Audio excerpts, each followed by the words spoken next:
스포일러 많습니다. 욕설 간혹 있습니다. 청취에 주의하시길 바랍니다.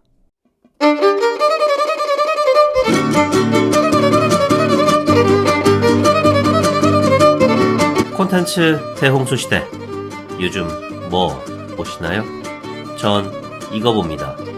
요즘 뭐 봄? 난 이거 봄. 2025 6월 넷째 주 음주의 팝콘 무비 시작합니다.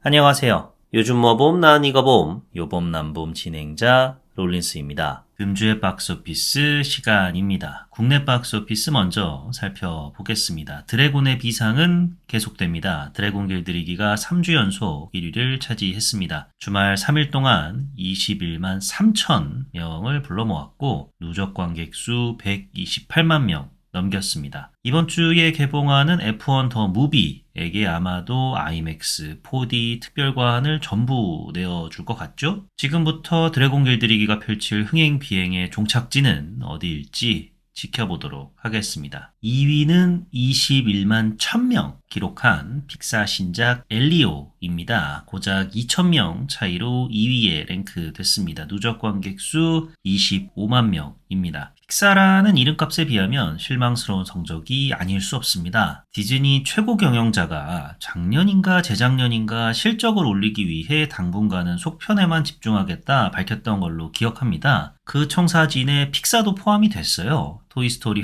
5, 인크레더블 3 등이 현재 제작이 한창이고요. 픽사도 속편이 아니면은 국내외를 막론하고 흥행의 고배를 마시는 모양새입니다. 국내외를 막론하고 그렇죠. 북미 시장에서도 망했어요. 엘리오. 17만 6천 명이 관람한 18년 만에 돌아온 후속작 28년 후가 3위로 데뷔했습니다. 누적 관객 수 23만 명 넘었고요. 3위긴 한데 좌석 판매율이 11.9%로 7위입니다. 극장에서 오래 버티기는 힘든 성적이죠. 불호 반응이 유독 많다죠. 시리즈 팬들조차 기다린 시간이 아깝다는 평을 많이들 남기시더라고요. 원래 이 시리즈는 장르적인 재미보다는 철학적인 고찰에 방점이 찍혀 있지 않느냐. 28년 후는 그런 점에서 준수하다. 라는 평을 남기시는 분들도 계시긴 하나 전반적인 평이 불호에 더 많이 몰려 있어서 이 50만 명 넘길 수 50만도 높게 잡은 건가? 40만?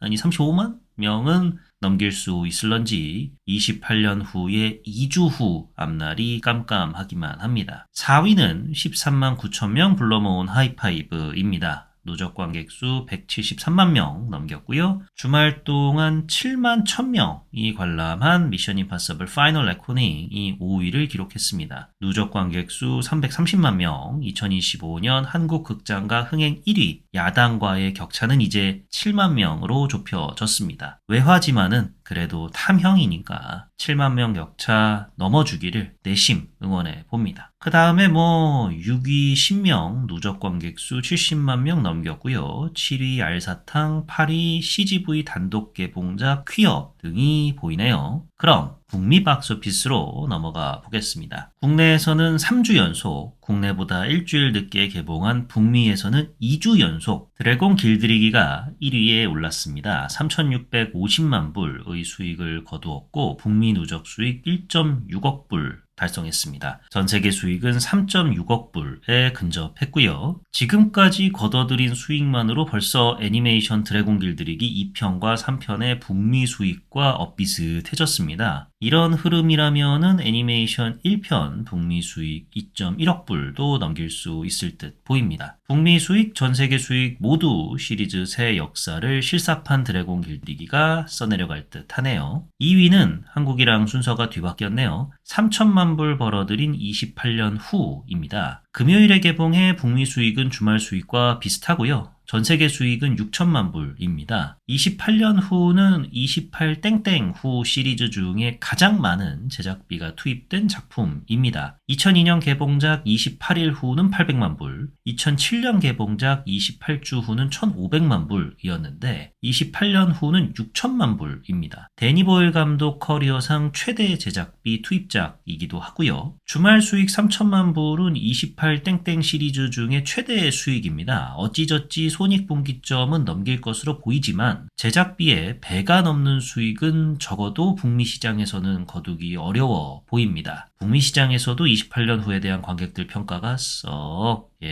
28년 후가 새로운 3부작의 시작이라죠? 이거 한국이나 북미 시장이나 이 스타트가 영... 드래곤에 치이고 좀비에 끔살당한 엘리오가 3위에 이름을 올렸습니다. 제작비로 1.5억 불, 드래곤 길들이기와 엇비슷한 수치가 투입이 됐는데 주말 3일 동안 2천만 불 벌어들이는데 그쳤습니다. 픽사 역사상 가장 낮은 개봉 수익이라 합니다. 무려 1995년작 토이스토리 1편보다 900만 불가량 적습니다. 30년 사이 인플레이션을 감안하면 이 충격이 배가 될 수밖에 없는데요. 전 세계 수익은 현재까지 3,500만 불입니다.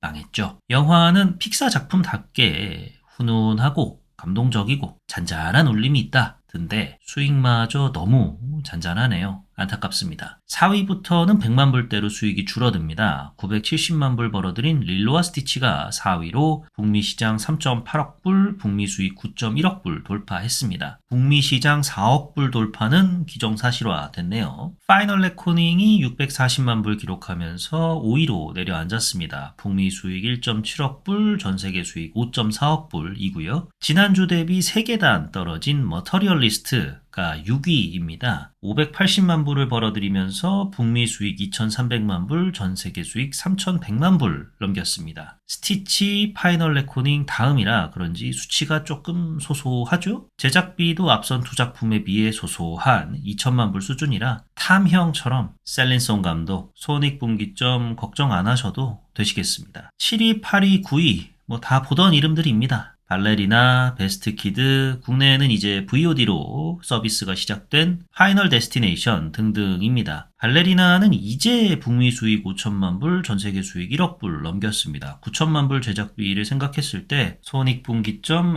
극장에서는 못 넘길 듯 싶네요. 금주의 박스오피스 시간 정리하도록 하고요. 본격적인 이야기 시작해보도록 하겠습니다. 요즘 뭐 봄, 난 이거 봄, 요봄 난 봄, 6월 넷째 주 금주의 팝콘 무비 김구 선생님 보고 계십니까? 미국이 찬양하고 일본이 열광하며 중국이 질투하는 주목 샷다 클로즈 마동석은 가라 진짜 퇴마사가 왔다. K-팝 데모넌터스 지금 시작합니다. 넷플릭스 오리지널 애니메이션 영화인 K-팝 데모넌터스는 몬스터 호텔 시리즈, 스파이더맨 뉴 유니버스 등을 선보인 소니 픽처스 애니메이션이 제작했습니다. 맞습니다. 어디 핫바지 동네 구멍가게에서 만든 애니메이션이 아니라 바로 그 소니, 2000년대 초반까지 숱하게 들어왔던 삼성이 소니한테 되겠냐? 할 때 그 자판, 니혼, 소니가 만들었습니다.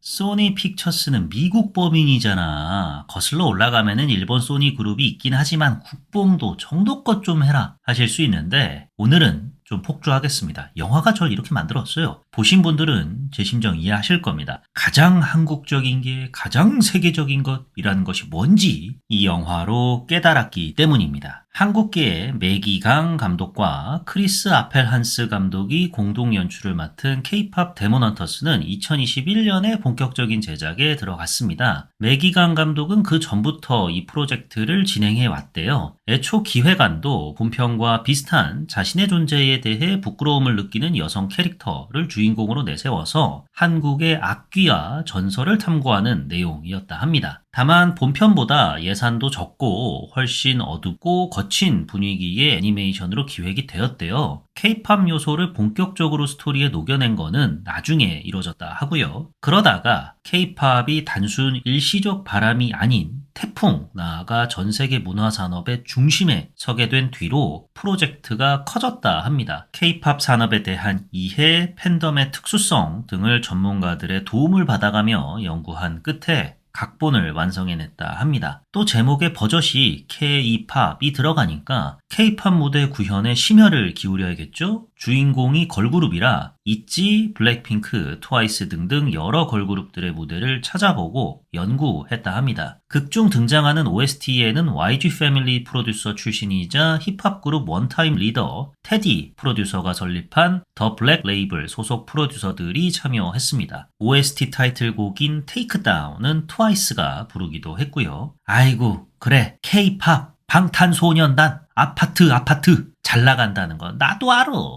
그래도 그렇지 넷플릭스로 K-팝 콘텐츠 하나 나왔다고 뭐들 이렇게 호들갑이냐. 해외에서 관심 좀 보여주는 것 같고 호들갑은 야 다 그거 다 사대주의야 임마 하기에는 그 호들갑 가볍게 넘길 수준이 아닙니다. K-팝 인기에 편승하려는 안일한 단발성 기획 아니냐는 우려를 불식시키고 평단과 관객의 고른 호평 속에 K-팝 데모넌터스의 인기는 현재 고공행진 중입니다. 공개 하루 만에 22개 국가에서 1위를 차지했고 6월 23일 기준 영국, 호주, 일본, 뉴질랜드 등 31개 국가에서 1위를 차지하면서 넷플릭스 글로벌 1위에 등극했습니다. K-팝 데모넌터스 OST는 미국 아이튠스 차트 1위에 오르기도 했고요. 이런 인기를 견인 중인 K-팝 데모넌터스 목소리 출연 배우로는 주인공 걸그룹 헌트릭스는 아덴조, 메이홍, 유지영 배우 등이 담당했고요. 헌트릭스의 대항마 사자보이스의 리더 역할을 곧 개봉할 영화 전지적 독자 시점의 주인공 안효섭 배우가 맡았습니다. 주연들보다 조연진이 빵빵해요. 레전드 드라마 로스트에서 부부로 호흡을 맞췄던 김윤진, 다니엘 데킴 배우, 행오버의 찐 주인공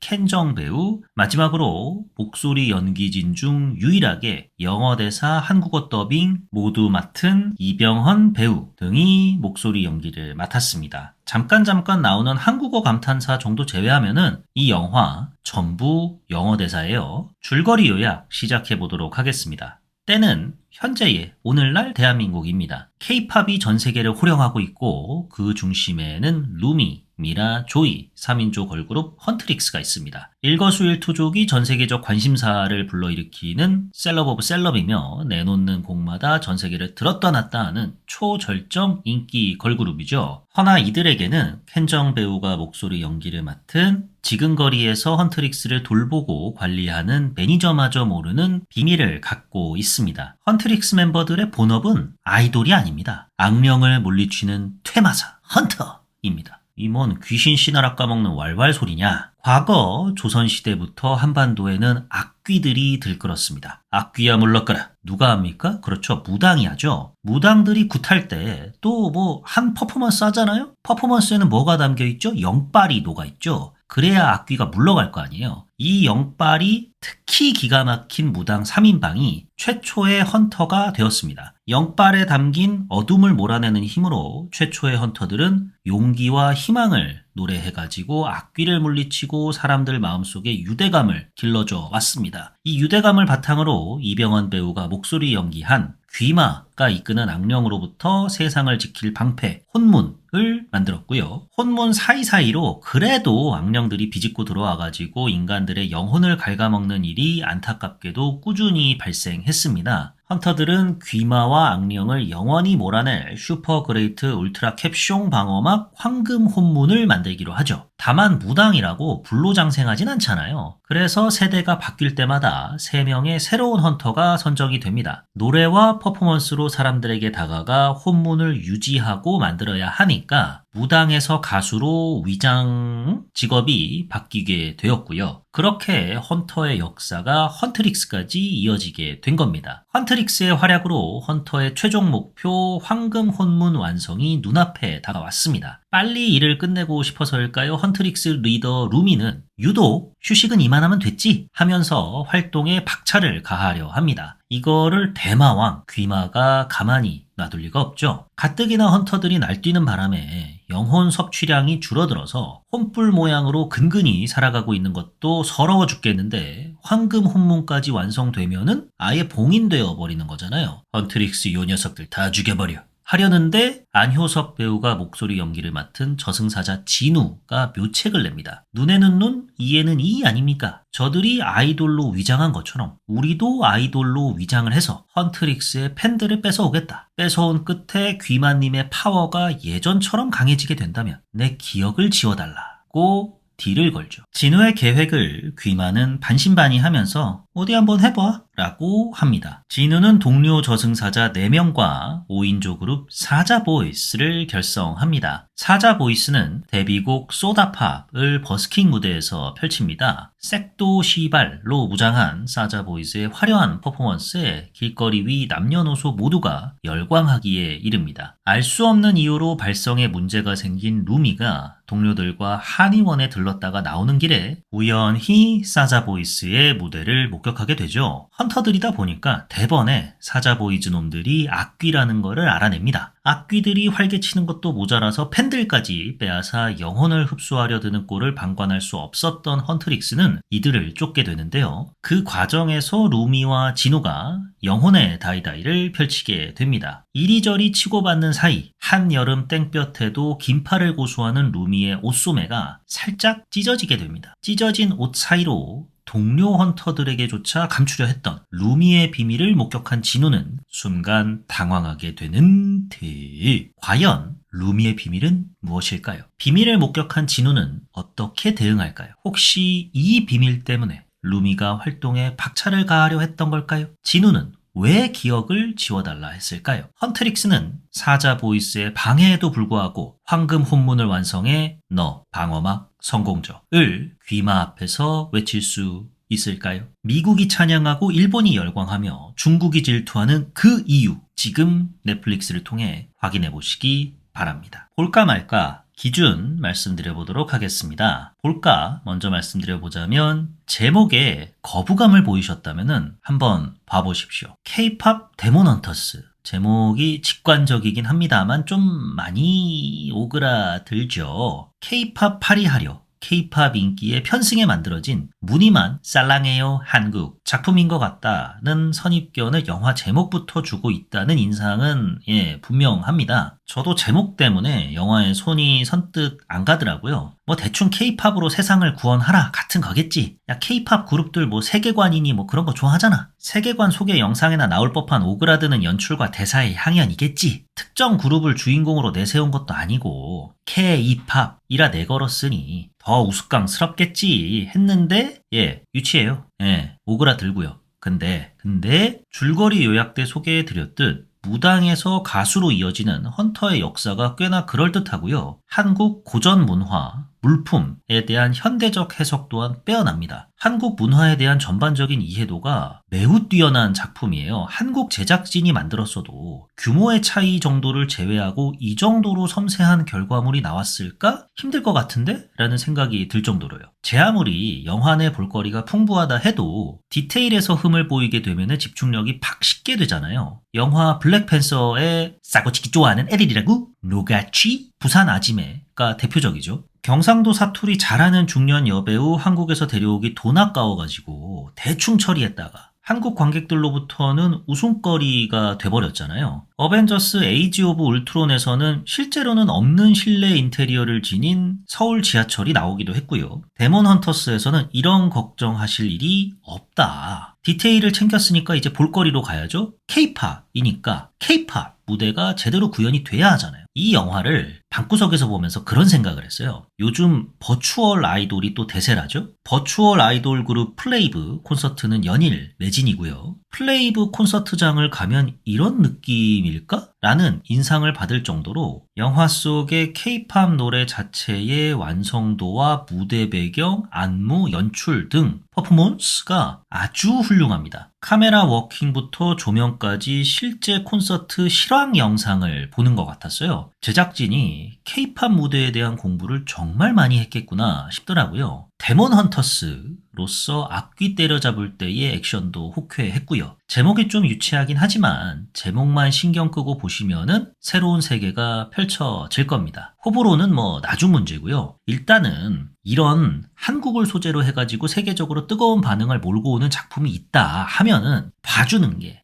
트민남, 트민녀로서의 자세 아니겠습니까? 그 다음 볼까 기준 말씀드려보자면 내가 K-POP 아이돌 덕후였다. 덕후다. 덕후인 사람과 가깝다 하시면은 보십시오. K-POP 산업에 이모저모가 담겨 있습니다. 굿즈, 챌린지, 팬덤 문화 등등 영화는 유쾌하고 밝게 이들을 묘사하긴 하는데 아이돌 덕후 분들 평을 보니까 이거 블랙 코미디네 싶은 지점도 있다고 하더라고요. 왜 드라마 스토브리그 속 명대사 우리는 야구를 못해요. 그리고 또 우리는 야구를 더럽게 못해요. 그리고 또 우리는 몇 년째 야구를 더럽게 못해요. 를 두고 우리 팀 얘기다, 아니다, 우리 팀 얘기다 하면서 야구 팬들끼리 웃픈 설전을 벌였잖아요. 그런 것처럼 K-팝 산업을 피상적일지언정 다각도로 다루고 있으니까 평소 아이돌 덕후셨다면은 공감하실 만한 지점이 많을 것 같아요. 피상적이라는 게 반대로 보면 그만큼 높은 이해력을 갖출 필요까지는 없다라는 뜻도 되잖아요. 아이돌 산업과 문화에 대해 저도 잘 모릅니다. 간간히 뉴스나 SNS를 통해서 민희진 프로듀서가 맞다이를 시전했다더라. 데뷔하자마자 연관 검색어로 공항 갑질이 꼬리표처럼 따라붙게 된 SM 신인 걸그룹이 있다더라. 11살 연상인 전직 AV 배우와 술자리를 가진 보이그룹 멤버가 퇴출당했다더라. 정도만 압니다. 이런 저조차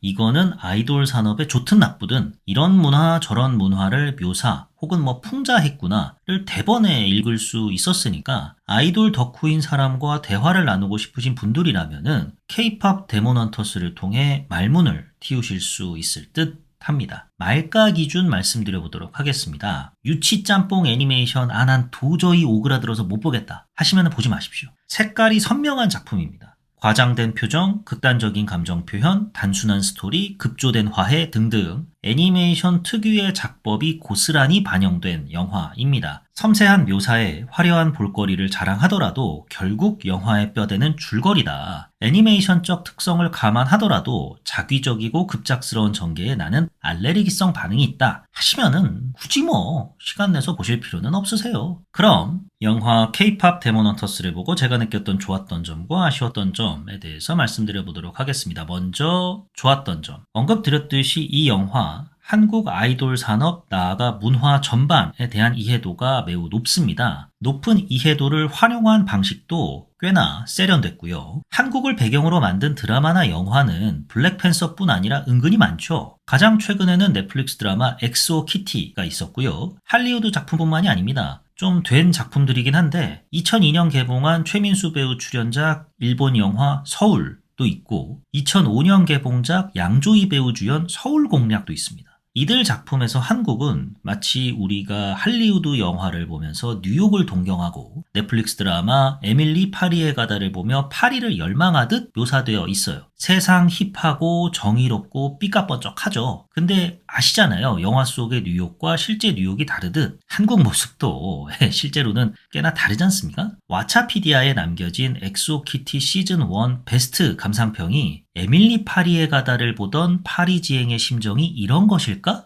예요. 엑소키티 속의 한국 서울의 모습은 판타지 그 자체라는 거죠. K-팝 데몬헌터스 속 한국 서울도 꽤나 힙합니다. 주인공들이 입고 나오는 의상은 삐까뻔쩍하고요. 세상의 평화를 위해 고군분투하는 K-헌터들의 여정이 담겨 있어요. 단순히 멋지고 예쁘고 섹시하게 그려낸 것뿐만이 아니라 한국인의 특성을 반영한 모습들도 참 많이 나오는데요. 방탄소년단 얘기가 나왔던 김에 짤 중에 현재 무슨 계절인지 전혀 알 수 없는 사진이라고 있습니다. 진은 긴팔 티셔츠를 입고 있고 지민은 반팔을 입고 있고 RM은 외투에 목도리까지 꽁꽁 싸맨 모습으로 등장합니다. 초봄에 이런 모습 한국에서 자주 볼 수 있죠. 데몬헌터스에도 이런 장면이 등장합니다. 이뿐 아니라 국밥 먹을 때 다리 한 짝 올리는 모습이라든지 아줌마 팬들 패션이라든지 배경 연구를 많이 한 티가 역력합니다. 로스트에서 무슨 시골 촌동네 다리를 두고 한강다리라고 표현을 하질 않나. 일본 드라마에서 삼겹살 쌈을 두 입에 나눠 먹질 않나. 같은 한국인 열받게 만드는 장면 안 나옵니다. 이처럼 배경으로 나오는 작은 소품 하나하나에 다 신경을 쓴 티가 역력해요. 이걸 통해서 말씀드렸다시피 한국 서울의 모습을 힙하고 삐까뻔쩍하고 멋있게 그려냈죠. 거기다가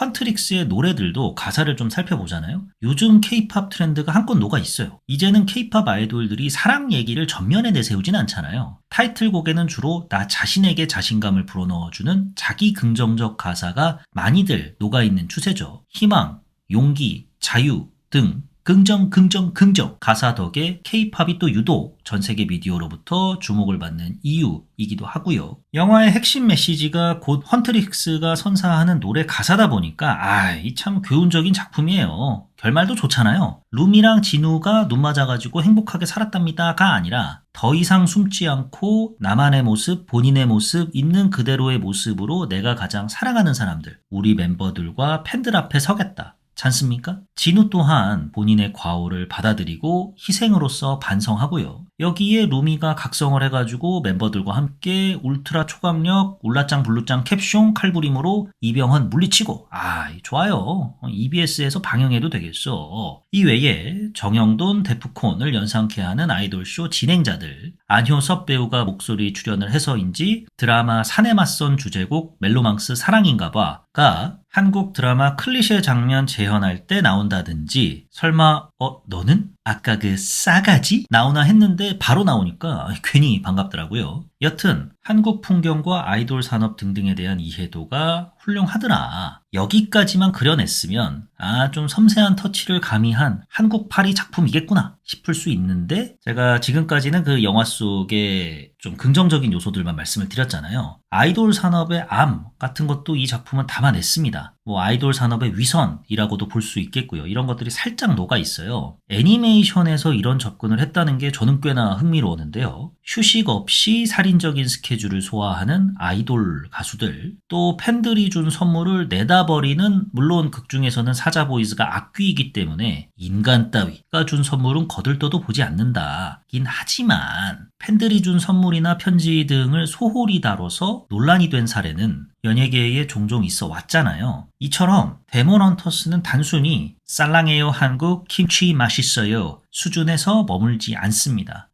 아까 가사 얘기했던 김에 K-팝인데 노래에 영어 가사가 더 많잖아요. 물론 K-팝을 배경으로 했더라도 미국에서 영어 대사로 제작한 영화인지라 영어 가사 중심일 수는 있겠으나 제가 쓸데없는 또 망상충이라 그런지 왜 요즘 어디까지가 K-팝인가를 두고 업계 내에서 설왕설래가 지금 오가고 있지 않습니까? 멤버 전원이 외국인인데 K-팝 아이돌 타이틀 달고 데뷔하기도 하고 영화 속의 노래들처럼 전체 가사의 90% 이상이 영어인데 이걸 K-팝이라 볼 수 있느냐? 이런 얘기들이 있죠. 영화를 보면서 처음에는 이 참 세상 변했다. 예전에는 한글 가사 중간중간에 Yo, what's up, JYP 같은 성문 종합 영어에나 나올 법한 단어나 문장으로 채워진 영어 가사를 허세 부리는 것 마냥 넣어댔는데 이제는 영어 가사 중간중간에 한글 가사가 쏙쏙 들어가 있네. 가장 한국적인 게 가장 세계적인 것이요 했어요. 그러다가 이런 식의 가사 구성도 현재 K-팝 내의 논란을 반영한 결과물인가?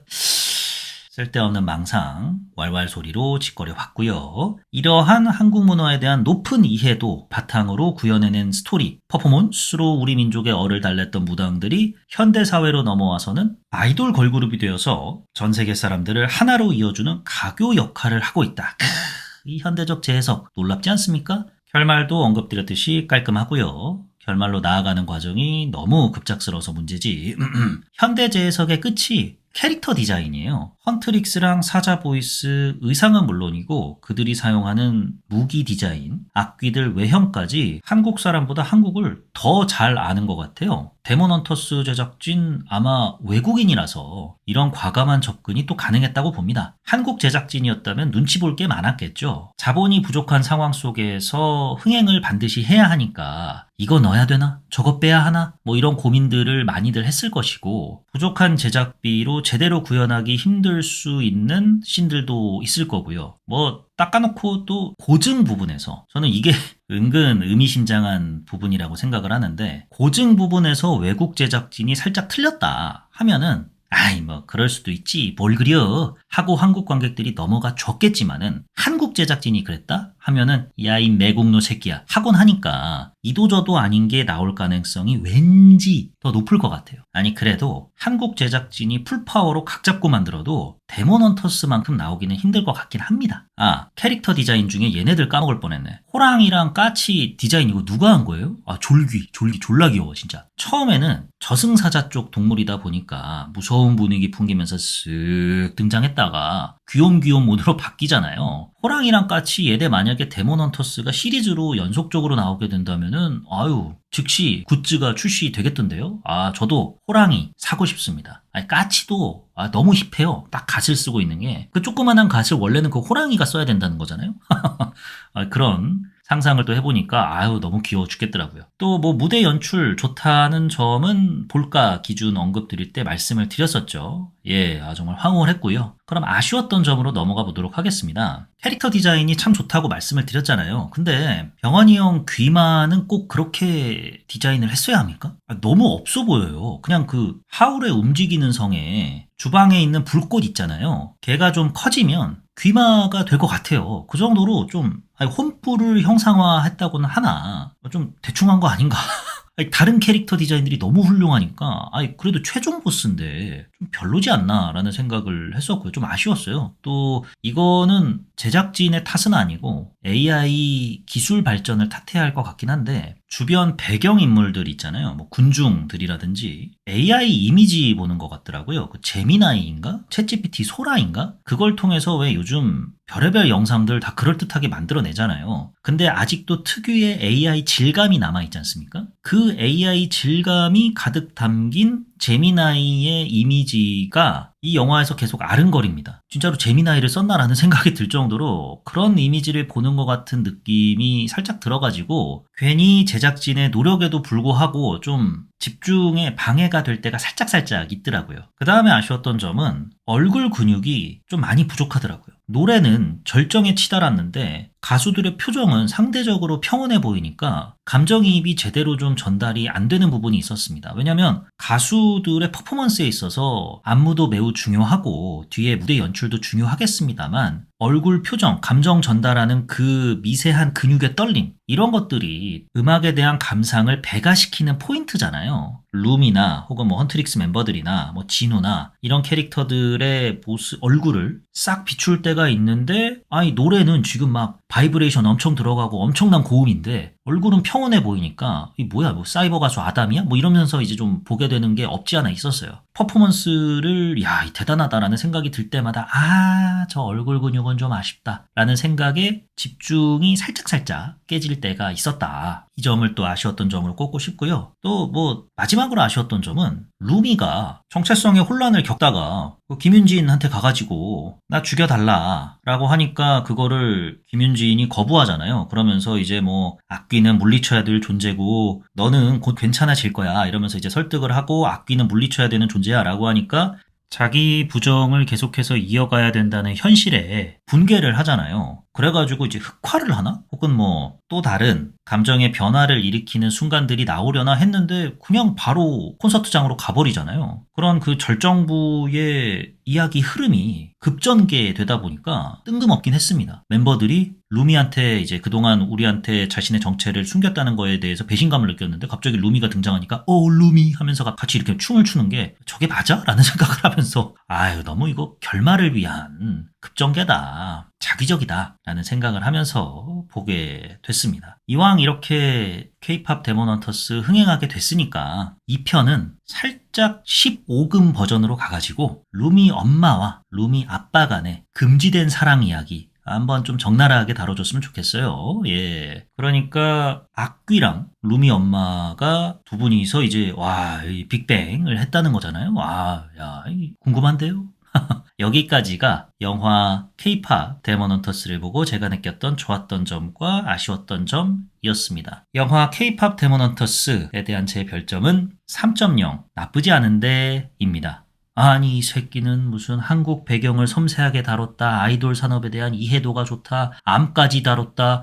야 이거 정말 좋은 작품이다. 나 오늘 국뽕 폭주할 거니까 막지 마라 해놓고서는 3.0 주네. 이 새끼는 뭐 이렇게 생각하실 수 있는데 영화가 좀 유치하고 오그라들어서 전개 속도가 확 빨리 되는 거는 좋긴 했습니다만 그 과정에서 급전개 요소들이 너무 많고 생각해보면 클리셰로만 좀 점철된 그런 애니메이션이라서 이거저거 생각을 해보니까 3.0 나쁘지 않은 데를 주게 됐습니다. 그래도 애초 예상했던 거에 비하면 높은 거죠. 그냥 케이팝 파리 하면서 몰지각한 접근 등으로 점철된 작품일 거라고 생각을 했는데 아니더라고요. 어떻게 보면 제가 몰지각했던 거죠. 제가 이런 선입견으로 가득 찼던 거고 이런 거를 좀 반성할 수 있게 만들어준 작품이었습니다. 그 점에 있어서 고맙긴 하지만 따질 건 따져야 된다. 영화 K-팝 데몬 헌터스에 대한 제 한 줄 평은 문화의 힘은 우리 자신을 행복하게 하고 나아가서 남에게도 행복을 주기 때문이다. 김구 백범일지입니다. e스포츠, 기생충, 오징어 게임, 한강 작가 등 한국의 소프트 파워가 전 세계적으로 쾌거를 거둘 때마다 김구 선생님의 문화 강국론이 회자되곤 하잖아요. 아니나 다를까 이 작품 관련해서도 김구 선생님 보고 계십니까? 드립이 좋은 쪽으로 긍정 쪽으로 울려 퍼지고 있더라고요. 그래서 김구 선생님의 문화 강국론 중의 일부를 차용해서 한 줄 평으로 작성을 해봤습니다. 동해물과 백두산이에요. 여기까지가 요즘 뭐봄 나 아닌 거 봄, 요봄 남봄 6월 넷째 주 금주의 팝콘 무비 K-팝 데몬 헌터스 에피소드였습니다. 지금까지 저는 진행자 롤린스였고요. 들어주셔서 대단히 감사합니다.